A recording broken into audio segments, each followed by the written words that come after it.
Friends, இன்னைக்கு நான் ஒரு பைனாப்பிள் கேசரி, டேஸ்டியான பைனாப்பிள் கேசரி செய்ய போகிறேன். வாங்க எப்படி செய்யறதுன்னு பார்க்கலாம். ஓகே ஃப்ரெண்ட்ஸ், இதுக்கு தேவையான இன்க்ரீடியன்ஸ் என்னென்னா, மெயின் பைனாப்பிள் கேசரிங்கிறதுனால ஒரு சின்ன சைஸ் பைனாப்பிள். நான் ஆல்ரெடி பைனாப்பிள் இதே மாதிரி ஒரு சைஸ் பைனாப்பிள் எல்லாம் க்ளீனாக கட் பண்ணி குட்டி குட்டியாக கட் பண்ணி இந்த மாதிரி எடுத்து வச்சுருக்கிறேன். ஓகே, அதே அளவில் ஒரு கப் அளவுக்கு ரவை, ஒரு கப் அளவுக்கு சுகரு, கேஷ்யூ, ட்ரை கிரேப்ஸு, அப்புறம் இதில் வந்து என்ன வச்சுருக்கிறேன்னா நான் பாருங்கள், ஏலக்காய் ஒரு 2 ஏலக்காய் தட்டி வச்சுருக்கிறேன், 2 லவங்கம், அப்புறம் ஒரு துண்டு பட்டை. ஓகே, அப்புறமா பாதாம் இடித்து வச்சுன்னு இருக்கிறேன்.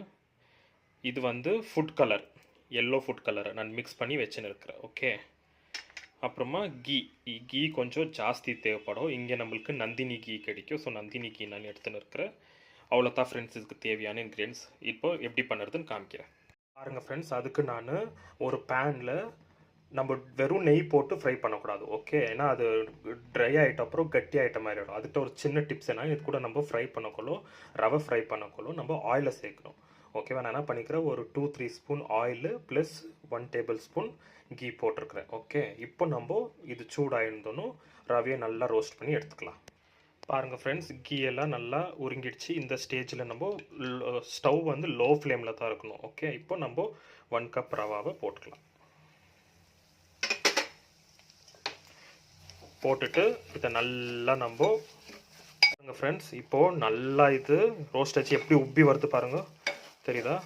இந்த ஸ்டேஜில் நம்ம ஸ்டவ் ஆஃப் பண்ணிடலாம். இது நல்லா ரோஸ்ட் ஆகிடுச்சு. இங்கே பாருங்கள், நம்ம எவ்வளோ கீ எவ்வளோ ஆயில் போட்டு இதை ரோஸ்ட் பண்ணுறோமோ அவ்வளோ நல்லா உங்களுக்கு கேசரி ஸ்மூத்தாக அப்படியே வாயில் வச்சுருந்தோன்னு அல்வா மாதிரி போயிடும். ஓகே, இந்த ஸ்டேஜில் நம்ம ஸ்டவ் ஆஃப் பண்ணிடலாம். பாருங்கள் ஃப்ரெண்ட்ஸ், நான் அந்த ரவை நல்லா ரோஸ்ட் பண்ணி எடுத்து வச்சுட்டு அதே கப்பில் இப்போ அதே பேனில் மீதி இருக்கிற கீ போட்டுட்ருக்குறேன். ஓகே, இது நல்லா மெல்ட் ஆகிருந்தோன்னு நம்ம என்ன பண்ணுறோம், பாதாம், அப்புறம் கேஷ்யூ போட்டுட்டு நல்லா ஸ்லோ ஃப்ளேமில் ரோஸ்ட் பண்ணி எடுத்துக்கலாம். அப்புறமா இது எல்லாம் நல்லா ரோஸ்ட் ஆகிட்டு வந்த ஸ்டேஜில் நம்ம ட்ரை கிரேப்ஸை போட்டுட்டு செப்பரேட்டாக எடுத்து வச்சிடலாம். பாருங்கள் ஃப்ரெண்ட்ஸ், இப்போ இது ரெண்டுமே கேஷ்யூ பாதாம் நல்லா ரோஸ்ட் ஆகிடுச்சு. இந்த ஸ்டேஜில் நம்ம எடுத்து வச்சுக்கிற ட்ரை கிரேப்ஸை போட்டுடலாம். போட்டுட்டு ரொம்ப ரோஸ்ட் பண்ணக்கூடாது. ஓகே, ஜஸ்ட்டு ஒரு கிளறிட்டு எடுத்து வச்சிடணும். ஏன்னா ரொம்ப எனக்கு அந்த மாதிரி பிடிக்காது. இப்போ ஸ்டவ் ஆஃப் பண்ணிடலாம். அவ்வளோதான். இப்போ இதை எடுத்து செப்பரேட்டாக வச்சுட்டு நெக்ஸ்ட் என்ன பண்ணுறது காமிக்கிறேன். இப்போ பாருங்கள் ஃப்ரெண்ட்ஸ், மீதி இருக்கிற கீவோ இதுலேயே போட்டுட்டு நான்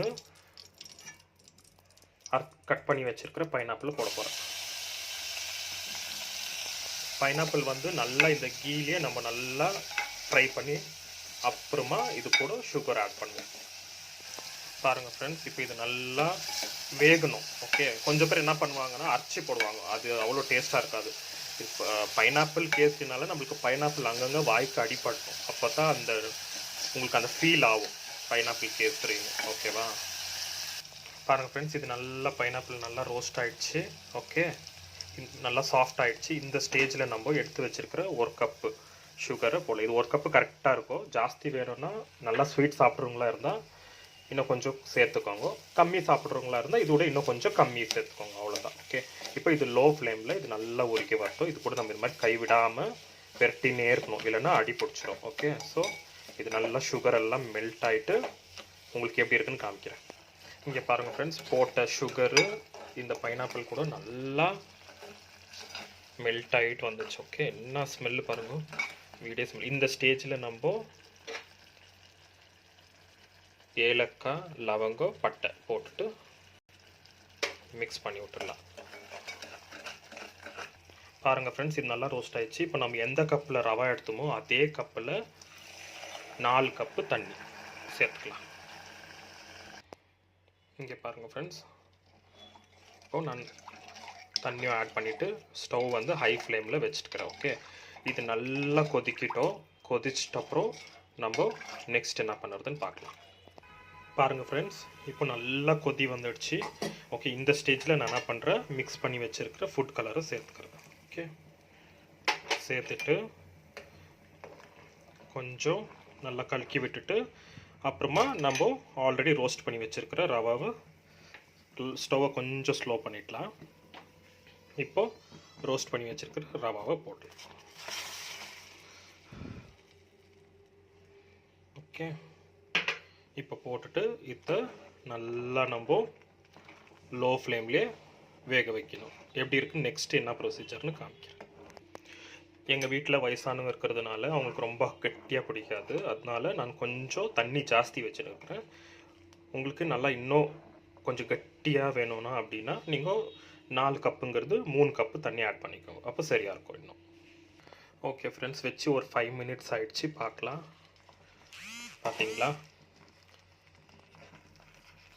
எவ்வளோ ஃபுல் ஆயில் அப்புறம் தண்ணி எல்லாத்தையும் அப்சர்வ் பண்ணிடுச்சு. இந்த ஸ்டேஜில் நம்ம என்ன பண்ணணும், மேலே கொஞ்சம் கீ போட்டுட்டு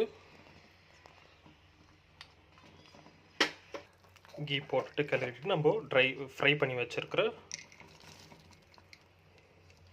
எல்லா ட்ரை ஃப்ரூட்ஸையும் ஆட் பண்ணிவிட்டு ஒரு மிக்ஸ் பண்ணிவிட்டு ஏற்கனவே நம்மளுடைய டேஸ்டியான நம்மளுடைய பைனாப்பிள் கேசரி ரெடி. டேஸ்ட் பண்ணிவிட்டு எப்படி இருக்குன்னு சொல்கிறோம். ஓகே, ரொம்ப சூடாக இருக்குது.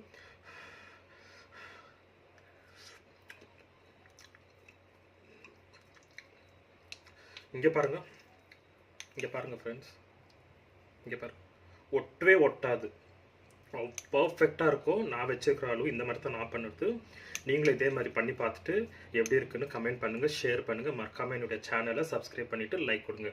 இன்னொரு வீடியோவில் பார்க்கலாம். ஓகே, தேங்க்யூ, பாய்.